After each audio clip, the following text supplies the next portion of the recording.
Two kings, two gods, one ocean. Aquaman, the Atlantean monarch who commands the seas and wields the trident of Poseidon. Namor, the submariner, mutant son of Atlantis, one of Marvel's oldest powerhouses. Both rule beneath the waves, both fight to protect their kingdoms, and both are strong enough to split continents when they clash. This isn't just a fight for pride, it's a war for the throne of the seven seas. So, who truly rules the deep? Let's find out. Aquaman, the king of Atlantis, the bridge between two worlds, surface and sea. For years, people joked about him talking to fish. But the truth is, Aquaman doesn't talk to fish. He commands the ocean itself. Arthur Curry is half human, half Atlantean, a hybrid whose bloodline grants him strength, speed, and endurance far beyond anything on the surface. While he's often overlooked next to names like Superman or Wonder Woman, make no mistake, when Aquaman decides to fight, he's one of the most dangerous beings in the DC universe. Let's start with strength. Aquaman's power isn't just enhanced, it's monstrous. He's traded blows with Wonder Woman, gone toe-to-toe with Superman, overpowered foes like Martian Manhunter and Black Adam under the water. He's thrown tanks, shattered submarines with a single punch, and sent massive sea monsters, ones the size of skyscrapers, flying across the ocean floor. He's lifted cruise liners and broken Atlantean alloy, a metal tougher than anything found on land. When Arthur fights in his element, under the water, his power spikes even higher. He's literally crushed enemies using the water pressure of the deep ocean. And one punch from him down there can hit with the force of a torpedo barrage. Then there's speed and agility. Aquaman moves faster than the human eye can track, not just in water, but on land too. He's dodged machine gun fire point blank, swam through volcanic eruptions, and blitzed opponents before they could even raise a weapon. In the ocean, he's faster than almost anything that lives there, capable of swimming over 10,000 feet per second, outrunning torpedoes and submarines like they're standing still. And he's durable.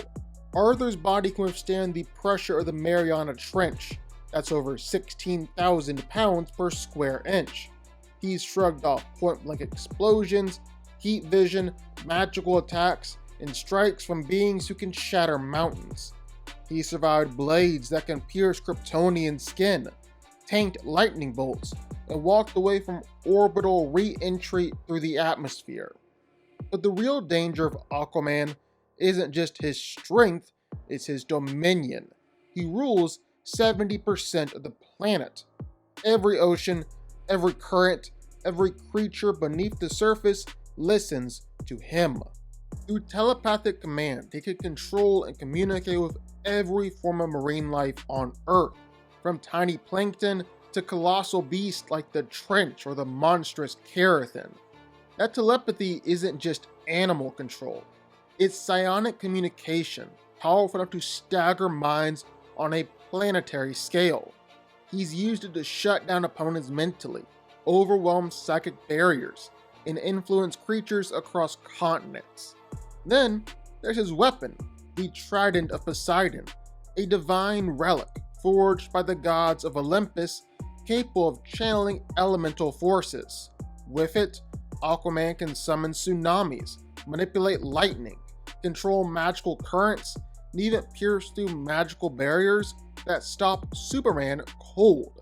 It's cut through Atlantean steel, deflected Omega beams, struck beings far beyond mortal comprehension. Some versions of the Trident grant him near omnipotent control over the seas, a literal extension of his will made divine. But beyond the feats and the weapons, Aquaman's greatest strength might just be his resolve. Arthur Curry is a king who fights for both worlds, human and Atlantean, and carries the burden of uniting them. He's led armies against the surface, fought off alien invasions beneath the waves, and stood beside the Justice League as their equal. People joke about talking to fish. But here's the truth. Aquaman commands a planet's worth of life, channels the wrath of the ocean, and stands shoulder to shoulder with gods.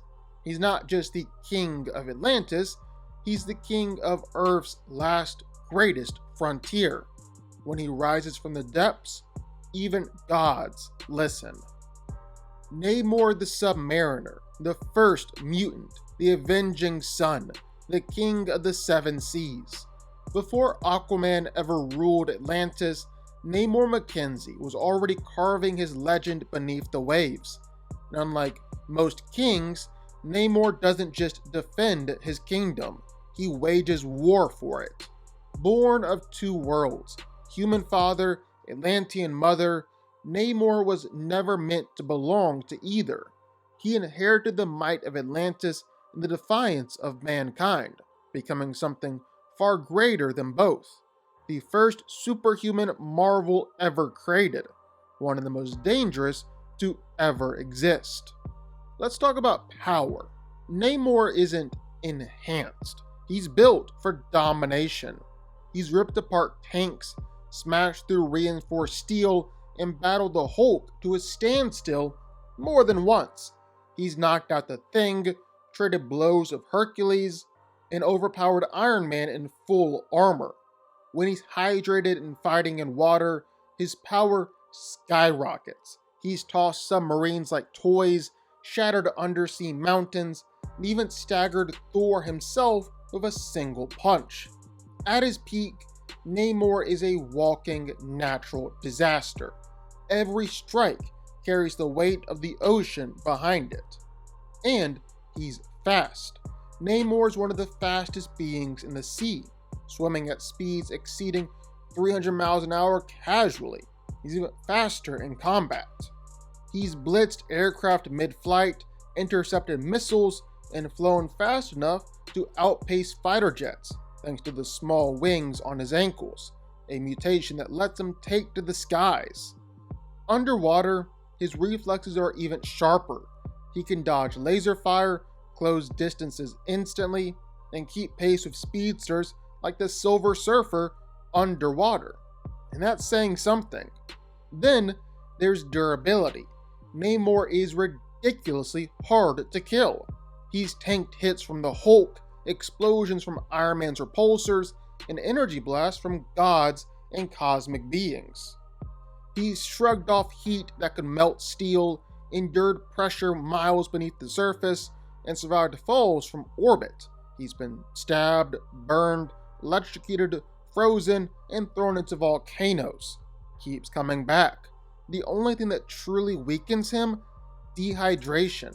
Take Namor away from water for too long, and his strength starts to fade.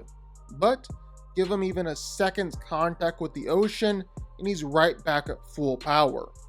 Namor's not just a brawler either. He's a king, a warrior, and a tactician. He's led Atlantean armies against the surface world, stood as a founding member of the Invaders, the Defenders, the Illuminati. He's fought gods, mutants, monsters, and entire nations. Come out on top. He's got centuries of experience in war and diplomacy. One moment he's tearing apart submarines with his bare hands, the next he's outsmarting geniuses like Reed Richards and Tony Stark.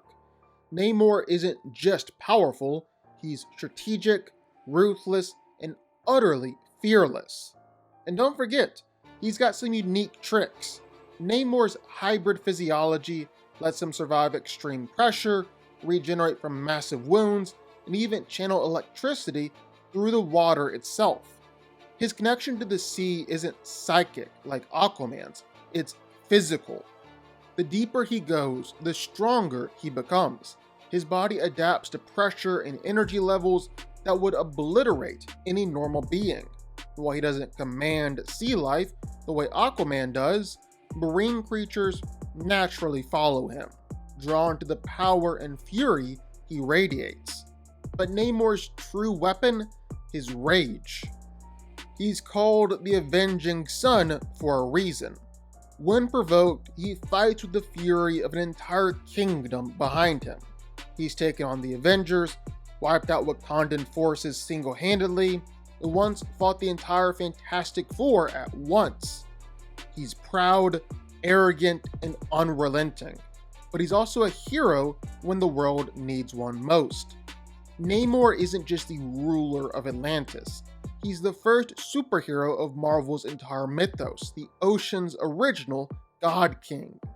A warrior king whose strength can level continents, and whose will can shake the surface world itself. He's not a symbol, he's not a savior, he's vengeance in royal form. When the ocean rises, Namor rises with it. So who wins? The King of Atlantis or the Avenging Sun? Two monarchs, two empires, and two of the most prideful warriors in all of comics. Aquaman and Namor have been compared for decades.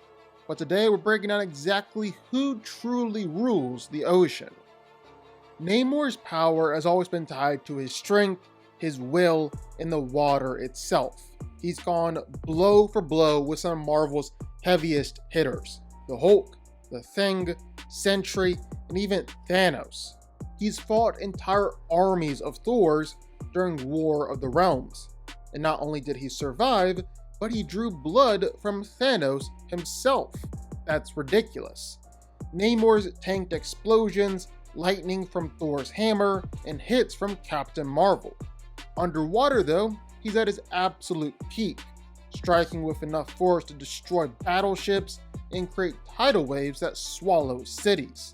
He can fly at supersonic speeds, shrug off nuclear level blasts, and fight for days on end without tiring.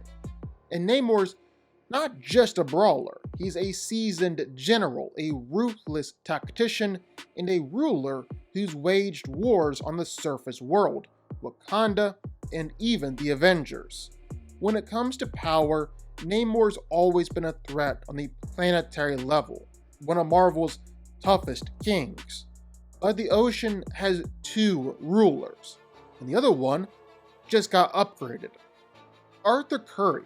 He's always been underestimated. People see the orange suit, the fish talk, and forget this is a man who's gone toe-to-toe with gods.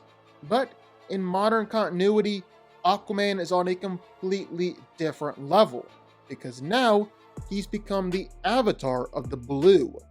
What does that mean? It means he's no longer just King of Atlantis.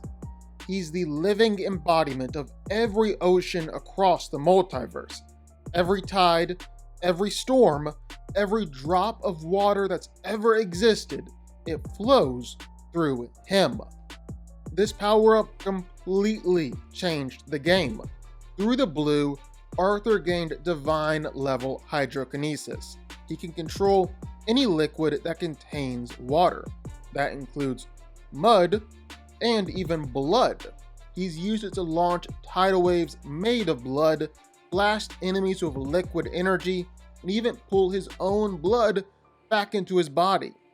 Namor might control the sea, Aquaman controls life itself. But that's not all.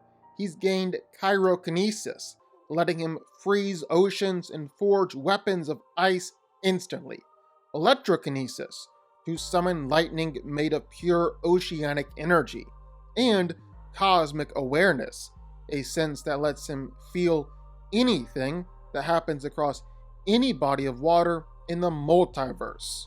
He can sense hurricanes before they form, feel pain halfway across the world, and navigate infinite dimensions of the blue like it's muscle memory. And the scaling? It's insane. Aquaman has fought armies of Kryptonians, beings that scale to Superman. He's stabbed the Kryptonian sun god, wounded divine entities, and even fought the abysmal dark, an aspect of the great darkness that controls literal gods like Necron and Eclipso. That's not city level, that's cosmic. And then there's his trident, forged from Atlantean magic and connected to the abysmal dark itself. Its pierced dark side shattered divine armor and channels the full wrath of the ocean's magic.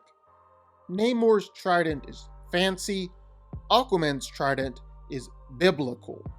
Namor's no lightweight though. He is one of the most dangerous beings on Marvel's Earth, a god-tier brawler who can take punishment from the Hulk and Thanos. But Aquaman's power has transcended anything Namor has ever shown us. The blue makes Arthur a walking elemental force, one who doesn't just rule water, he is water. Namor can punch oceans, Aquaman can command them. Namor can draw blood from gods, Aquaman can control it, reshape it, and weaponize it. And even if Namor somehow matched him blow for blow, the magic of the blue and the divine power of his trident ends this fight fast. At the end of the day, Namor rules a kingdom. Aquaman rules creation itself. Aquaman wins.